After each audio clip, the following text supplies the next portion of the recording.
जगत सिंह ने मुंबई जाके जब वो वहाँ पर गया, उसने वहाँ पे जाके रेजिमेंट को देखा, जो राजपूताना रेजिमेंट थी। वहाँ जाके उसे भी लगा कि उसे फ़ौज में शामिल होना चाहिए। और वहाँ पर जाके उनके नायक से, मतलब जो उनका हेड था, वहाँ से उससे जाके उसने बोला, अपना उसने परिचय दिया और वो वहाँ पर उसमें शामिल होने के लिए उनसे बात करने लगा। कप्तान उसके हाजिर जवाबी देख के, जो कैप्टन था उसके हाजिर जवाबी देख के बहुत खुश हुआ। मंचला हिम्मत का धनी जवान है, तुरंत फ़ौज में भर्ती कर लिया। मतलब उसको देख के उन्हें बहुत अच्छा लगा और उसकी जो हिम्मती थी, मंचला था, हाजिर जवाबी देख के उन्होंने उसे फ़ौज में शामिल कर लिया। तीसरे दिन रेजिमेंट अदन को रवाना हो गई, मगर जो जहाज़ आगे चलता था, जगत का दिल पीछे पीछे रह जाता था। जब तक ज़मीन का किनारा नज़र आता रहा, वह जहाज़ के डंक पर खड़ा अनुरक्त नेत्रों से उसे देखता रहा। जब भूमि तट विलीन हो गया तो उसे ठंडी सांस में मुँह ढाँप के रोने लगा। आजीवन में उसे पहली बार प्रियजनों की याद आई। मतलब उसने रेजिमेंट को ज्वाइन कर लिया, मिलिट्री ज्वाइन कर ली थी, और उसे लगा कि मतलब उसे इतना पश्चाताप था इस बात का, उसका दुख था, वो दुख उसके अंदर सीलता रहा, अंदर अंदर उसे टीसता रहा। और उसे पहली बार जब वो जहाज़ ने किनारा छोड़ दिया तो उसे पहली बार लगा कि वो अपनों से दूर जा रहा है और उसे अपने प्रियजनों की बहुत याद आ रही थी। जगत सिंह को अदन में रहते 3 महीने गुजर गए। भांति भांति के नवीनताओं ने कई दिन तक उसे मुक्त रखा, लेकिन पुरानी स्मृतियाँ उसे फिर से उभरने लगी। उसे स्नेहमयी माता की, मतलब उसे वहाँ पर जाके कई तरह के, भाई विदेश में पहुँचा, उसे वहाँ पे बहुत कुछ अच्छा लगने लगा, लेकिन फिर भी उसे अपने अपने लोगों की उसे याद आती थी। अपनी माँ की याद आती थी, जो उसकी स्नेहमयी माता थी। अपने पापा का, पिताजी का क्रोध याद आता था। जो बहनें उसे धिक्कारती थीं, स्वजन उसका तिरस्कार करते थे, जो भी उसके रिलेटिव थे उसका तिरस्कार करते थे, उसकी रक्षा करती रहती थी। मतलब जो स्वजन उसका तिरस्कार करते थे, जो भी थे उनके का, वो जो बहनें थीं वो उसका सपोर्ट करती थी। कई दिन तक उसे घर में पत्र भेजे, मतलब उसे लग रहा था कि चलो घर में पत्र भेजा जाए, किंतु उसे शर्म के कारण वो पश्चाताप, मतलब शर्म थी उसे, मतलब ग्लानि हो रही थी, और इस कारण वो पत्र भी नहीं भेज पा रहा था और आखिर वो टालता चला जा रहा था। एक दिन उससे नहीं रहा गया और उसने 4 वर्ष बीत गए। कैप्टन जगत सिंह सा योद्धा उस रेजिमेंट में, मतलब उसने अपने आप को इतना अच्छा बना लिया था कि वो वहाँ का कैप्टन बन गया, और उसकी जो विशेषता थी उसको वहाँ पर सबसे अच्छा योद्धा माना जाता था। कठिन अवस्थाओं में, मतलब चाहे कैसा भी परिस्थितियाँ हो, विपरीत परिस्थितियों में भी, कठिन से कठिन अवस्थाओं में भी उसका साहस बढ़ जाता था, और उसकी हिम्मत जो थी वहाँ पर जवाब नहीं देती, बल्कि वो उसे डट कर सामना करता था। उसे सर करना उसी का काम था। हमले में जब भी कोई हमला होता था वो सबसे आगे रहता था। उसका स्वभाव बहुत विनम्र था, गंभीर था, प्रसन्नचित्त था, कि सारे अफसर और मातम था, जो भी उसके कलीग्स थे, जो भी उसके अफसर थे, सब उसकी बहुत तारीफ़ करते थे। मतलब एक पश्चाताप से कहाँ पहुंचा दिया। एक उसने गलती की थी, उस गलती ने उसे, उस गलती के पश्चाताप ने, उस गलती के सुधार ने उसे कहाँ से कहाँ पहुंचा दिया था। लेकिन फिर भी उसके मन में एक टीस बनी हुई थी, और वो टीस क्या थी कि अपने पिताजी के कदमों में सर रख के अपनी गलती को स्वीकार करना और उनसे क्षमा मांगना। जिससे पूछिए, जहाँ भी पूछिए, सब जगत सिंह की वीरता की गाथाएं सुनाते थे।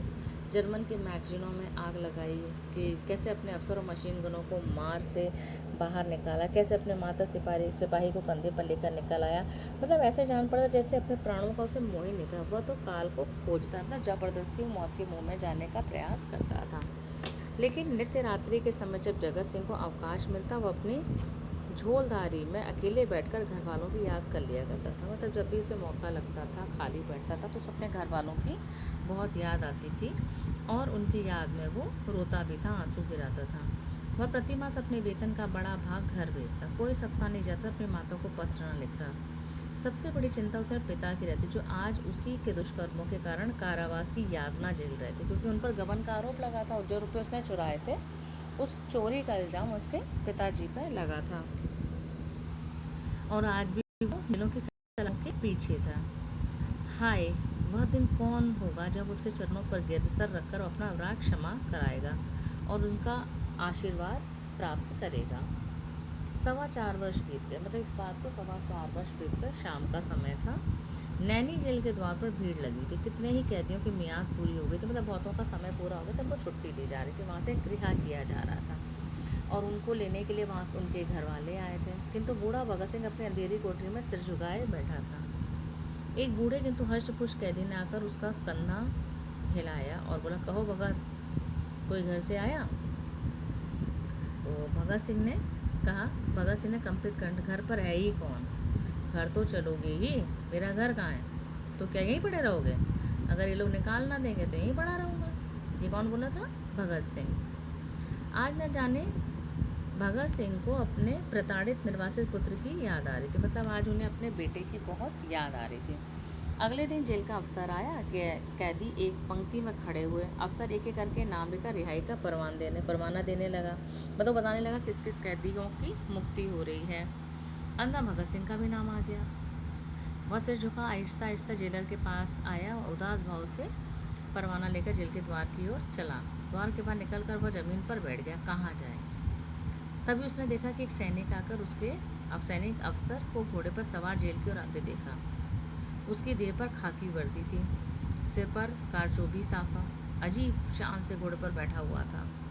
उसके पीछे पीछे फिटन आ रही थी। जेल के सिपाहियों ने अफसर को देखते ही बंदूकें संभाली और लाइन में खड़े होकर सलाम किया।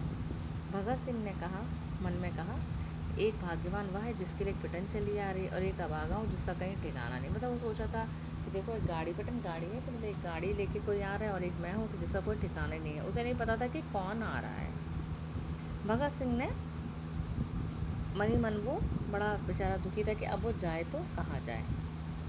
फौजी अफसर ने इधर उधर देखा, घोड़े से उतरकर भगत सिंह के सामने जाकर खड़ा हो गया। भगत सिंह ने उसे ध्यान से देखा, चौंक कर उठ खड़ा हुआ और बोला, अरे बेटा जगत सिंह, तुम? जगत सिंह रोता हुआ पिता के चरणों में गिर पड़ा। मतलब जैसे ही उसने देखा कि अरे भगत सिंह भगत सिंह ने देखा कि अरे जगत सिंह आ गया, और उसने अपने बेटे को बड़े ध्यान से देखा और पहचाना। और उसके बाद जगत सिंह जो है रोता हुआ, मतलब जगत सिंह ने पश्चाताप के जो आंसू थे और उसकी अभिलाषा थी कि अपने पिता के चरणों में गिर के माफ़ी मांगेगा, वो अभिलाषा उसकी पूरी हो जाती है और वो अपने पिता के चरणों में गिर के क्षमा मांग लेता है। तो पश्चाताप कहानी के अंतर्गत क्या बताया कि पश्चाताप जो है, अगर व्यक्ति को पश्चाताप हो जाए, हृदय से अगर वो दुखी है, तो एक समय ऐसा आता है कि वो अगर उसे सही में पश्चाताप है, सही में दुख है, तो वो कहीं से कहीं पहुंच जाता है, सफलता उसके कदम चूमती है। और सबसे बड़ा उदाहरण इसमें किसका था? जगत सिंह का, कि जगत सिंह एक निश्चल मनमौजी किस्म का, जिसे स्कूल बिल्कुल पसंद नहीं था और एक नादानी ने उसे कहाँ से कहाँ पहुँचा दिया। उसे उसका पश्चाताप था कि अपने पिताजी उसके कारण जेल की सलाखों के पीछे थे। वो पश्चाताप ने उसे कहाँ से कहाँ पहुँचा दिया और एक बहुत अच्छी ऊंची पदवी पर वो आसीन हो गया। और अंत में उसने अपने पिता को जेल से रिहा होने पर अपने पिता के चरणों में गिर के उसने क्षमा मांगी और उसका संकल्प भी पूरा हो गया।